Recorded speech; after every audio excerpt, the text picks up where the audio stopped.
Alright, this video is going to be an introduction to bipolar junction transistors. That's a bit of a mouthful. Give me a second to write it out. Bipolar junction transistors, or just BJTs for short. And we are specifically going to be talking about NPN BJTs as opposed to PNP BJTs.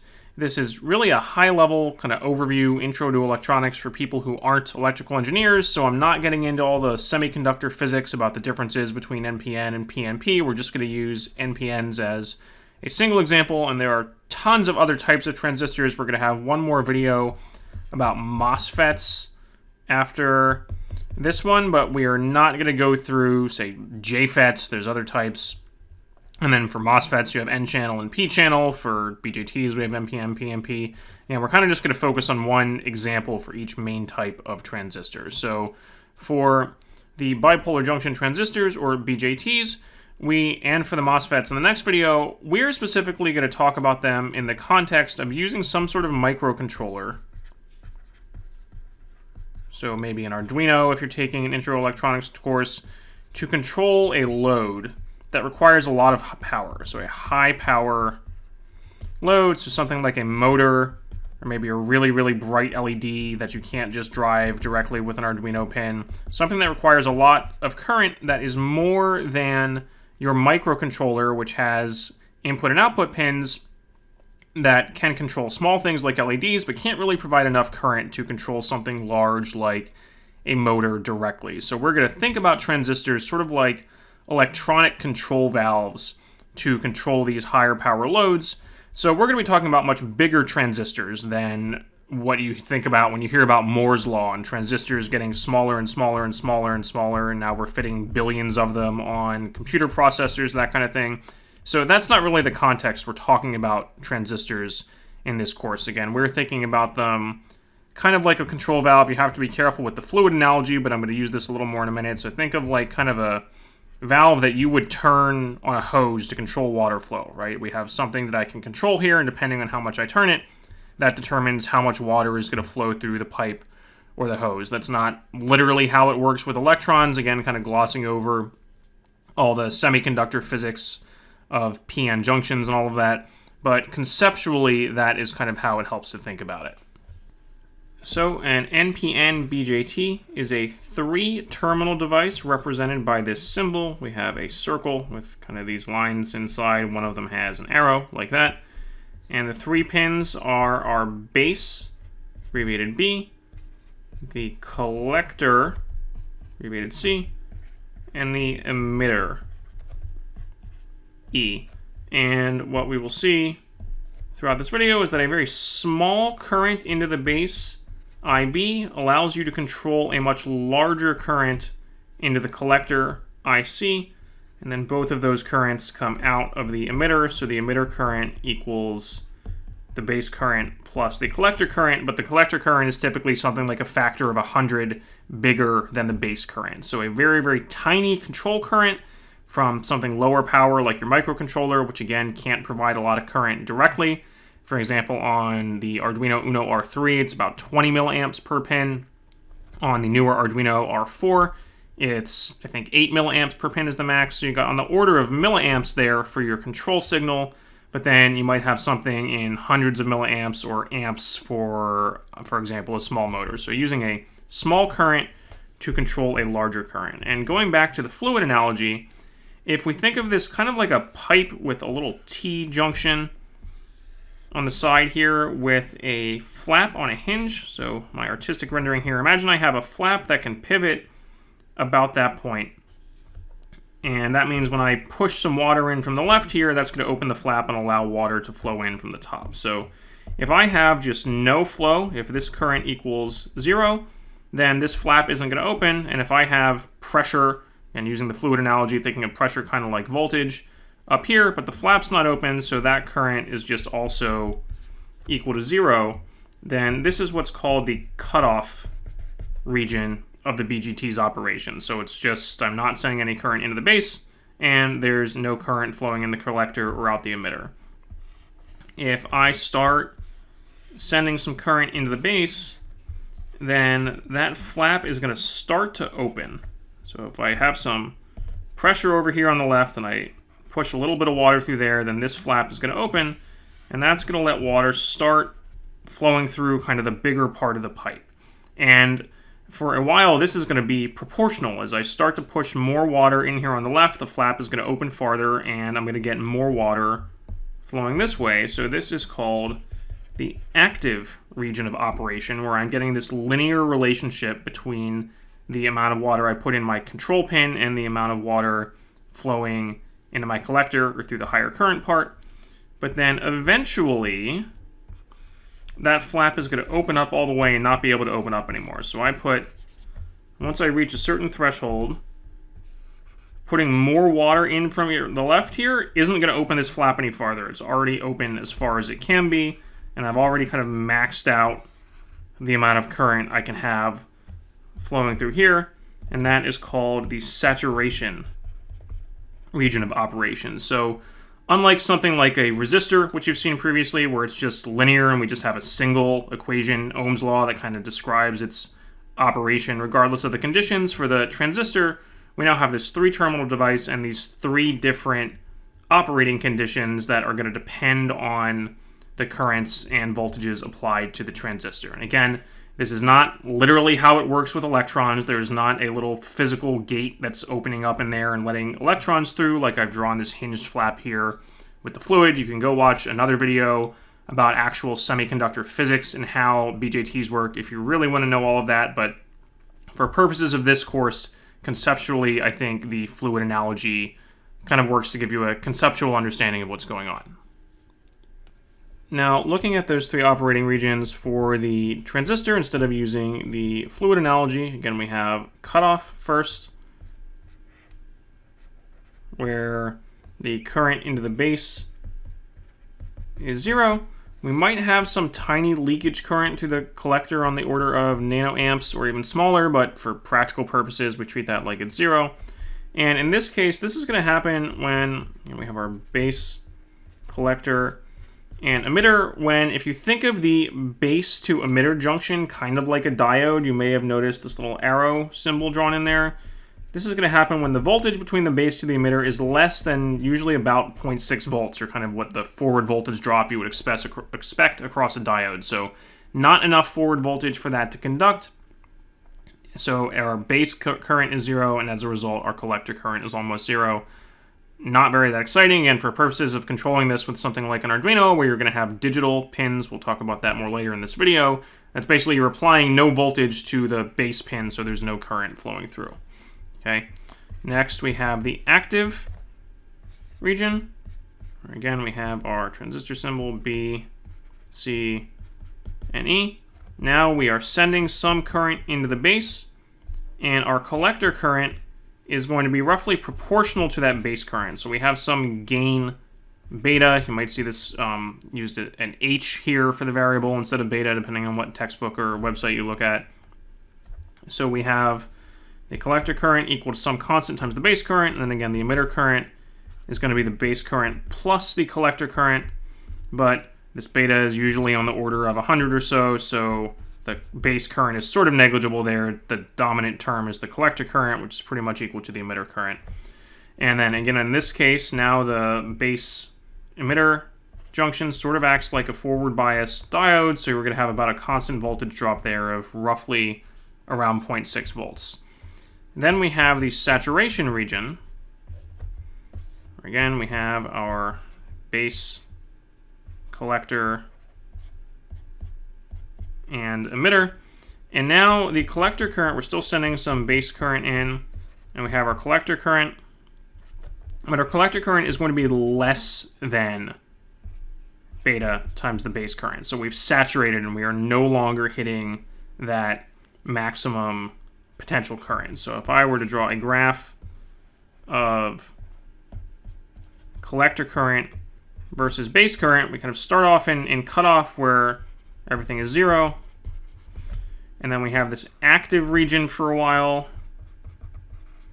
where the collector current increases proportionally with the base current, but then eventually we're going to saturate, and where if we had continued in the active region, the collector current would have kept increasing But instead, eventually we kind of hit a ceiling and saturate at some maximum current where our emitter current is still equal to the collector current plus the base current.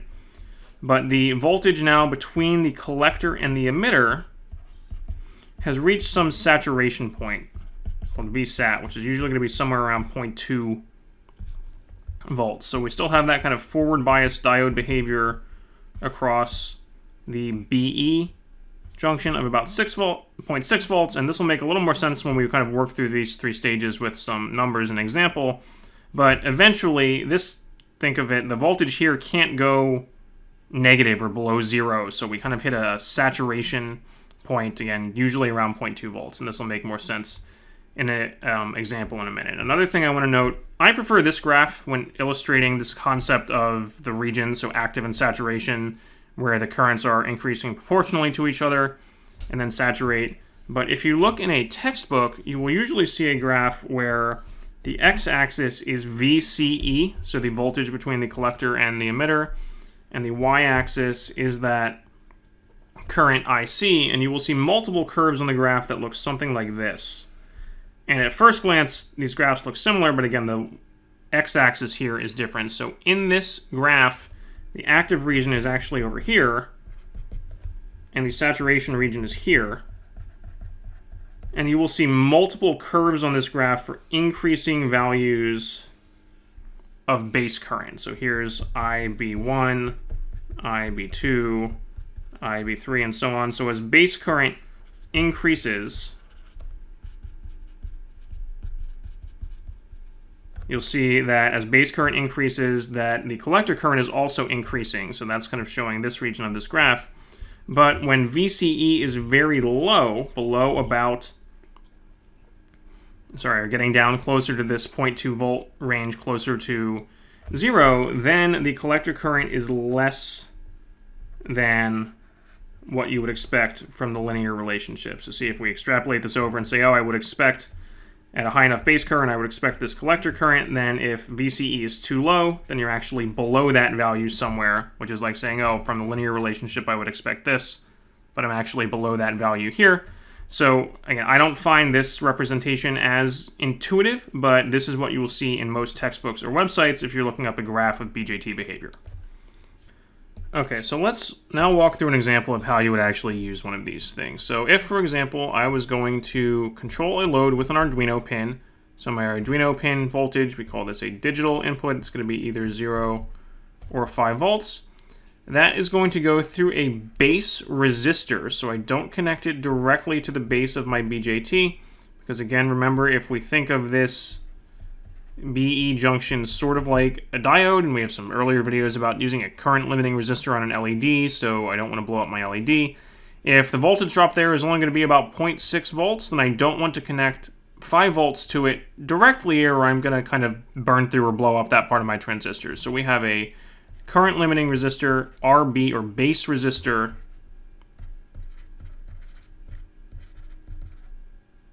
in series with the base. We don't connect our voltage source directly to the base.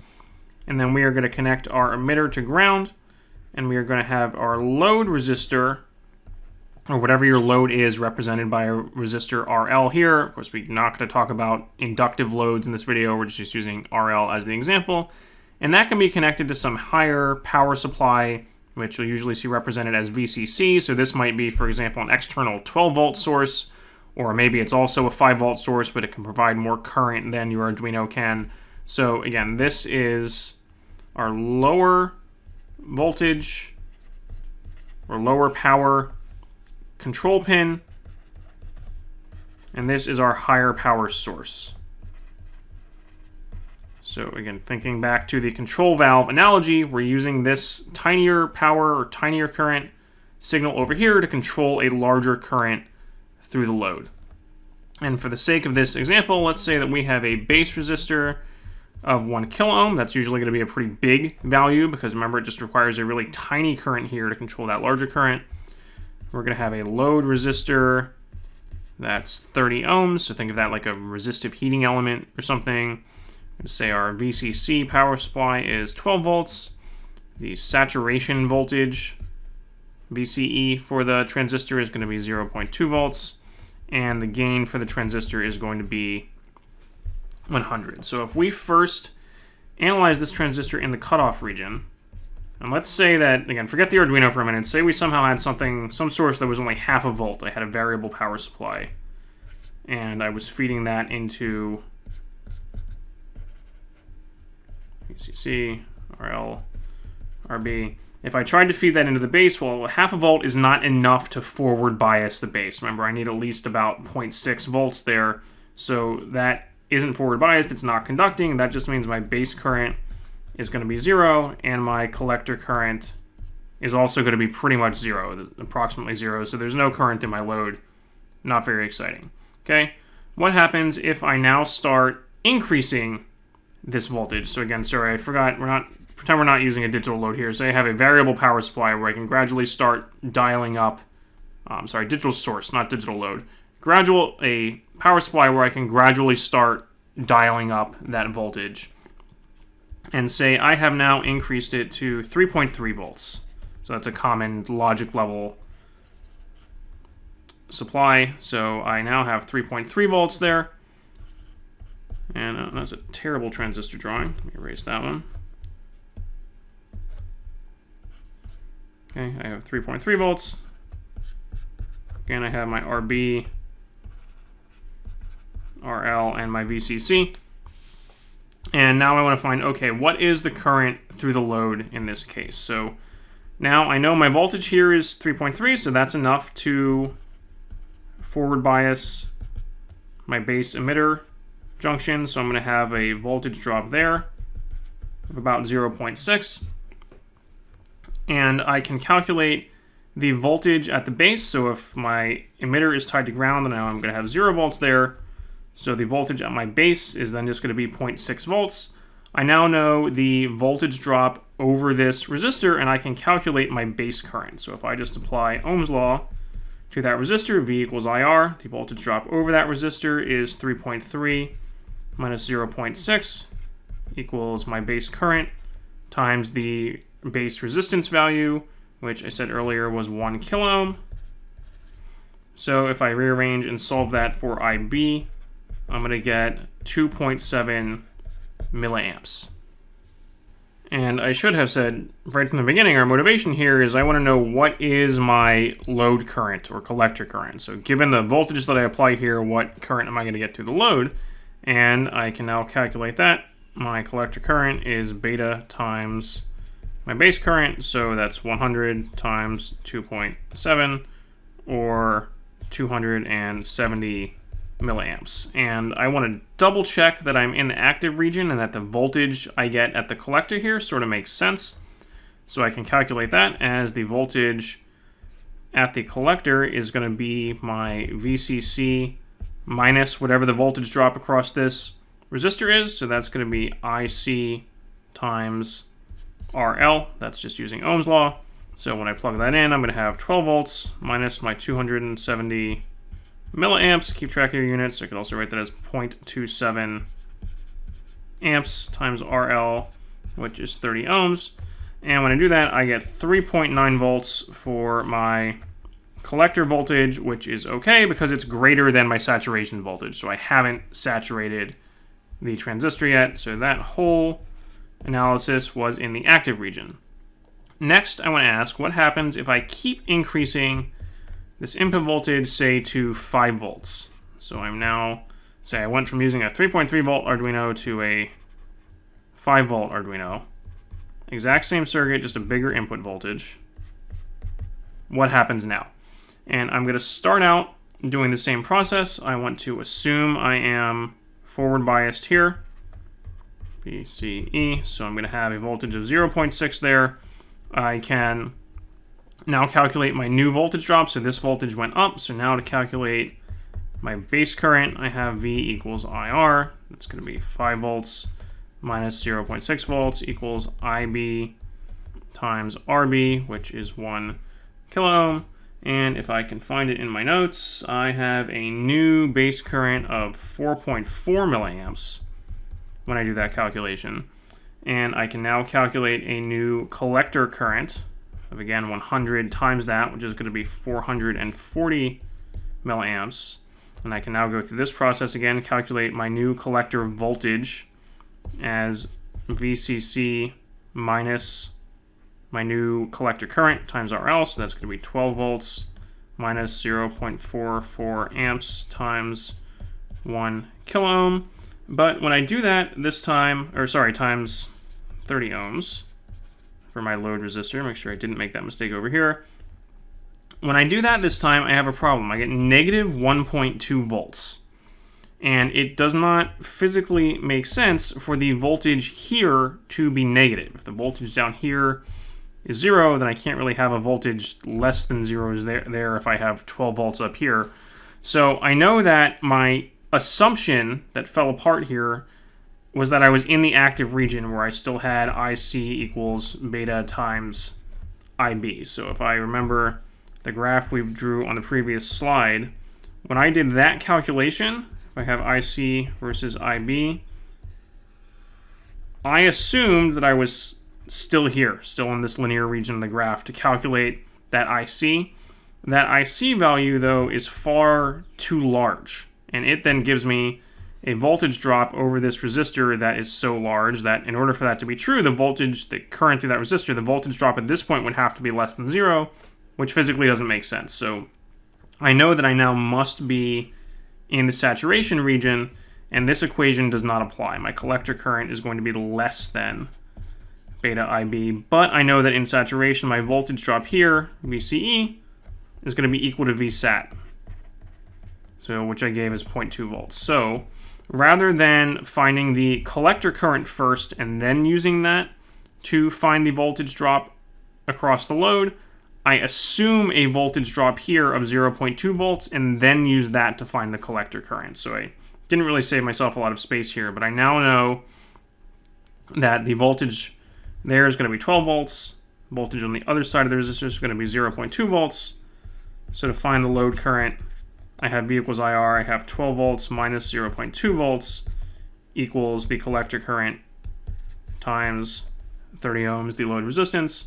And again, I have that written down in my notes somewhere. I get, solving that equation, 393 milliamps. So again, we see how that actual current is less than the 440 I calculated earlier when I assumed I was still in the linear or active region. So that, again, transistor turned out to be in the saturation region. So to recap, specific for this case of an NPN BJT in this configuration where you have a control source with a base resistor, the load is tied to the collector and your power supply, and then the emitter is connected to ground, then your analysis is sort of, we assume, okay, if the input is 0, again, if you do have a digital Arduino control where this is either 0 or some higher voltage, then when this is 0, it's going to be in cutoff or just be off. Again, this is true for NPN BJTs, not PNP BJTs. There are other types of transistors where this is basically reversed. It'll be off when this voltage is high and on when this voltage is low. But if this input is 0 for the NPN BJT, it's going to be off. If this input is high, it's going to be on, but you don't know how on until you do this analysis. You don't know if it's in the active or saturation region, and that's going to depend on the values of these resistors and of your voltages. So, and it's a little more complicated than just on-off, because if we go back to, again, the fluid analogy, you think we have off, but then on, you can kind of be in this linear region, in the active region, or you can be in the saturation region where it's fully open. Or again, looking at this graph, you have the linear region where your collector current is going to be proportional to your base current, and then eventually you saturate and the collector current sort of matches out. And if you're trying to calculate the expected current through your load, you're going to need to go through this to figure that out. Of course, if you're doing an experiment in a lab class, you could also hook a multimeter up in series with the load and figure out what the current actually is. So in the next video, we're going to talk about MOSFETs, where we're going to see that this behavior and relationship is voltage controlled instead of current controlled.